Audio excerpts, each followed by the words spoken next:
here we are going to discuss about IELTS writing test format. ठीक है, IELTS writing एक module था, अब हम उसको डिस्कस करने जा रहे हैं और उसका सबसे पहले हम टेस्ट फॉर्मेट देखेंगे कि वो उसमें कितने पार्ट्स होते हैं, कितने वर्ड्स का एक पार्ट है या जो भी whatever we discuss everything. ठीक है, तो ये राइटिंग मॉड्यूल में हमारे पास दो पार्ट्स होते हैं। ठीक है, दो टास्क आते हैं हमारे पास, टास्क 1 और टास्क 2। ठीक है, जो टास्क 2 है उसकी जो इम्पोर्टेंस है वो ट्वाइस है किससे, टास्क 1 से। अगर इसको मैं दूसरी जुबान में आपको समझाऊं तो वो ये है कि अगर 100 में से हम परसेंटेज को डिवाइड करें टास्क 1 की और टास्क 2 की, तो टास्क 1 की है 33% और बाकी जो बनेगी वो है टास्क 2 की। ठीक है, और इसमें जो मिनिमम वर्ड्स हैं टास्क 1 में, ठीक है, वो होंगे 150। ठीक है, और इसके लिए जो टाइम है वो होगा अराउंड 20 मिनट्स, क्योंकि टोटल जो टाइम है वो होता है 60 मिनट्स का। ठीक है, तो टास्क 1 के लिए हमें जो टाइम रिक्वायर हमने प्लान करना है वो होना है अराउंड 20 मिनट्स। टास्क 2 है जो जो कि बहुत ही ज़्यादा इम्पोर्टेंट है राइटिंग मॉड्यूल में, वो होगा अराउंड 40 मिनट्स का। ठीक है, तो इसमें जो मिनिमम वर्ड्स का क्राइटेरिया है वो है 250 वर्ड्स। ठीक है, तो हमने एक चीज़ इसमें देख ली कि दो टास्क आएंगे आइल्स राइटिंग मॉड्यूल में। ठीक है, टास्क 2 है जो उसके मार्क्स ज़्यादा होंगे, उसकी वेटेज ज़्यादा होगी टेस्ट में। टास्क 1 के मिनिमम वर्ड्स हैं जो 150 हैं और टास्क 2 के 250 हैं। ठीक है, टोटल टेस्ट टाइम है 60 मिनट्स। ये time around 20 minutes, around 40 minutes अगर तो हम प्लानिंग नहीं करेंगे, ठीक है, तो फिर हम कभी भी मैक्सिमम बैंड्स नहीं ले सकते। ठीक है, इसी ही टाइम में हमने हर चीज़ को मैनेज करना है और एक प्लानिंग के मुताबिक चलना है। तो moving towards over next important point information about task 2। ठीक है, इसमें हमने कितने वर्ड्स लिखने हैं, मिनिमम 250 वर्ड्स, और इससे थोड़े बहुत ज़्यादा भी हो सकते हैं, 300 तक भी जा सकते हैं। ठीक है, अच्छा, जो फॉर्मल स्टाइल है राइटिंग का वो हमारा होना चाहिए, इनफॉर्मल नहीं होना चाहिए। स्लैंग यूज़ नहीं कर सकते, जो एक डेली कन्वर्सेशन है उस तरह की हम चीज़ें इसके अंदर यूज़ नहीं कर सकते।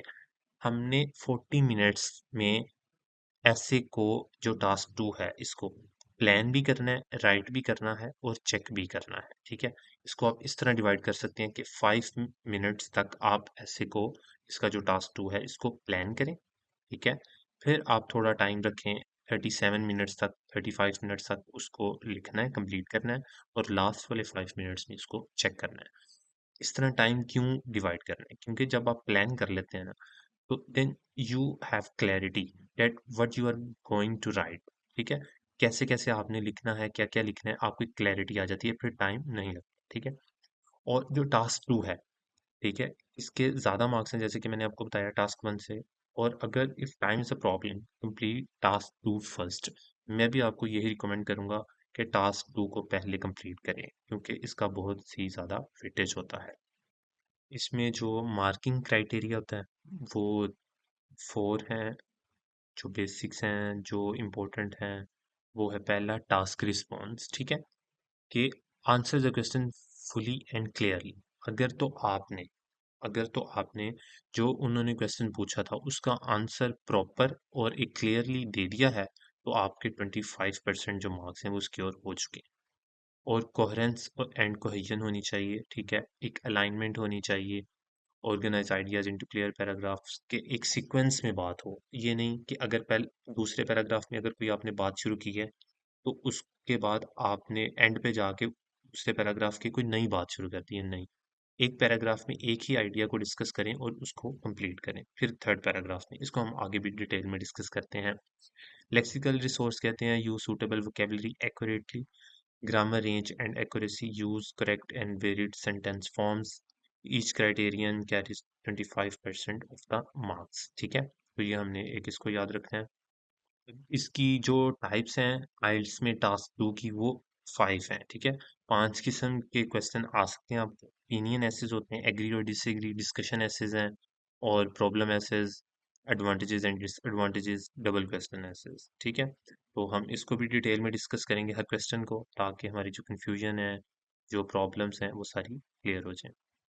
ओपिनियन ऐसे, ठीक है, ओपिनियन ऐसे में क्या होगा कि what is your opinion, to what extent do you agree और डिसएग्री, किस हद तक आप एग्री करते हैं और डिसएग्री करते हैं, उसके बारे में बताएं। तो इसमें हमने करना ये है कि अपना क्लियर ओपिनियन देना है, इंट्रोडक्शन।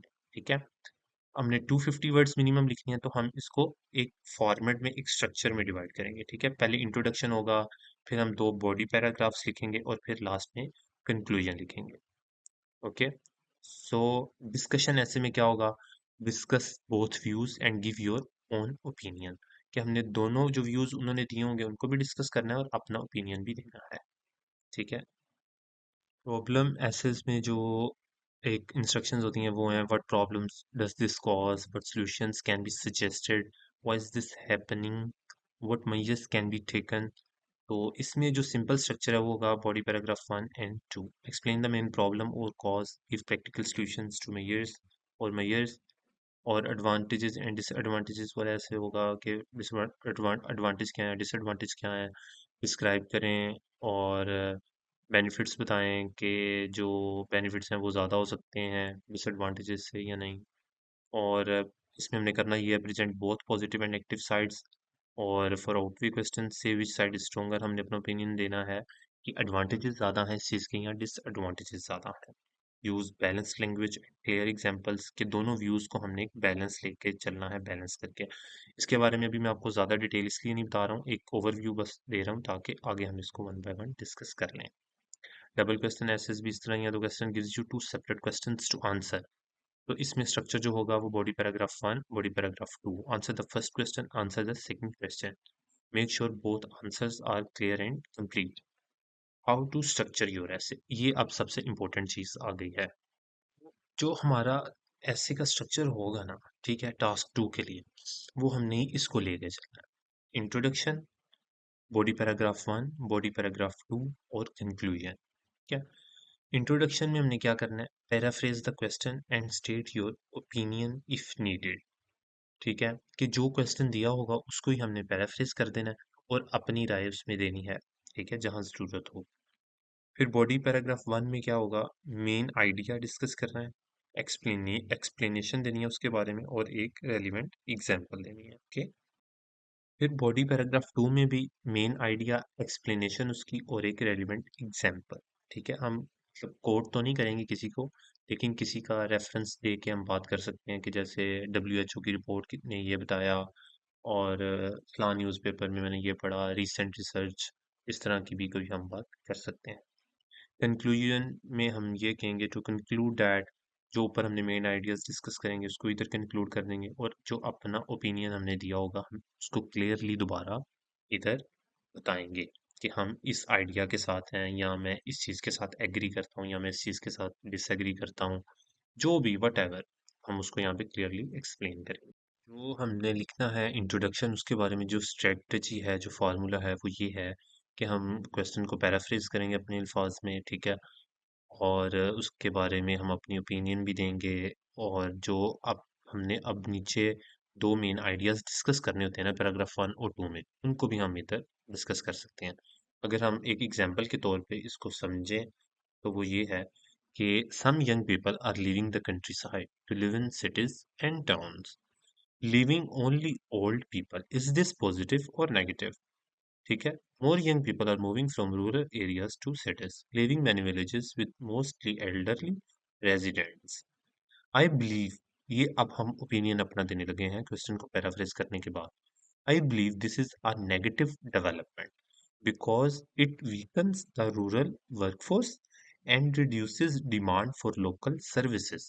ठीक है, तो इस तरह हमने ये इंट्रोडक्शन को लिखना है, पहले पैराफ्रेज करना है और फिर अपना ओपिनियन देना है। इंट्रोडक्शन अब हमारा क्लियर हो गया, अब हम आते हैं बॉडी पैराग्राफ की तरफ, उसकी स्ट्रेटेजी, उसका फार्मूला क्या होगा। तो उसके बारे में ये है कि जो टॉपिक सेंटेंस होगा ना, इसको हमने दोबारा एक दफ़ा एक क्लियर मेन आइडिया में एक्सप्लेन करते हैं। ठीक है, अगर तो आपको इसके बारे में भी एक सैम्पल क्वेश्चंस चाहिए होंगे, तो भी आप मुझे, जो इंस्टाग्राम का अकाउंट में आपसे कांटेक्ट करूंगा, अगर आपने कमेंट सेक्शन में मुझे अपना इंस्टाग्राम आईडी दी, तो मैं उधर आपके साथ ये भी सारा फॉर्मेट वगैरह शेयर कर दूंगा। ठीक है, ओके। तो उसके बारे में हमने पहले टॉपिक सेंटेंस के बारे में एक मेन आइडिया देना है। ठीक है, उसके बाद हमने एक्सप्लेन करना है कि why this idea is important, why this idea is crucial. ठीक है, उसके बारे में थोड़ी सी बात करनी है, और फिर हमने एग्जाम्पल देनी है। ठीक है, कोई रेलिवेंट एग्जाम्पल हो जाए वो हम उसको कोट कर सकते हैं इधर। ठीक है, और कोई भी हमारी प्रैक्टिकल लाइफ का भी कोई एक्सपीरियंस अगर होगा, लेकिन एक फॉर्मल लैंग्वेज में, वो भी हम इधर एक्सप्लेन कर सकते हैं। ठीक है, इसी तरह ही बॉडी पैराग्राफ 1 में और बॉडी पैराग्राफ 2 में, और फिर हम उसको क्या कर देंगे, एंड पे कंक्लूड कर देंगे। जो चीज़ें आपने करनी है वो ये हैं कि सिंपल ग्रामर स्ट्रक्चर्स होगा करेक्टली, और use of mix simple and complex sentences, make your sentences sound natural, check your essay for grammar mistakes, focus on accuracy before trying advanced grammar. ठीक है, सिंपल रखें, और ये सबसे बेस्ट स्ट्रेटजी है। आप चीज़ों को सिंपल रखेंगे ना, तो आपके चांसेस जो एरर के हैं ना वो कम होंगे, और जितनी कम गलतियाँ, जितनी कम मिस्टेक्स होंगी ना, उतने अच्छे आपके बैंड्स आ सकते हैं। ये बहुत ही इंपॉर्टेंट पॉइंट है जो मैं आपको बता रहा हूँ। ठीक है, बहुत से स्टूडेंट इधर ही अपने जो मार्क्स हैं वो लूज करते हैं, कि जितनी गलतियाँ आप कम करेंगे ना, उतने आपके मार्क्स अच्छे आएंगे। IELTS writing is not about difficult English. ठीक है, the examiner is not looking for fancy words, the examiner is looking for a clear answer, aligned answer. वो एग्जामिनर है जो वो देखता है आप कैसे आइडियाज को एक ऑर्गेनाइज फॉर्म में एक्सप्लेन कर सकते हो। ठीक है, तो आपने इस चीज को ध्यान में रखना है, और जो चीजें नहीं करनी वो भी ये सारी मेंशन है। आप वीडियो को स्टॉप करें और ये सारी चीजें भी आप रीड कर सकते हैं। तो इसमें हमने टास्क 2 में अपनी हर चीज़ डिस्कस कर ली है, लाइक उसका जो मार्किंग क्राइटेरिया था, उसका जो स्ट्रक्चर था, उसमें कौन से टाइप्स के क्वेश्चंस आ सकते हैं, वो भी मैंने आपको एक्सप्लेन कर दी हैं। उसके बारे में अगर आपको कोई सैम्पल क्वेश्चंस चाहिए तो वो भी आप मेरे से कॉन्टैक्ट कर सकते हैं, मैं आपको वो भी प्रोवाइड कर सकता हूँ। ठीक है, तो टास्क 2 हमारा हो गया कंप्लीट। इसमें कोई भी कंफ्यूजन हो, kindly comment and I will reply you on your Instagram ID.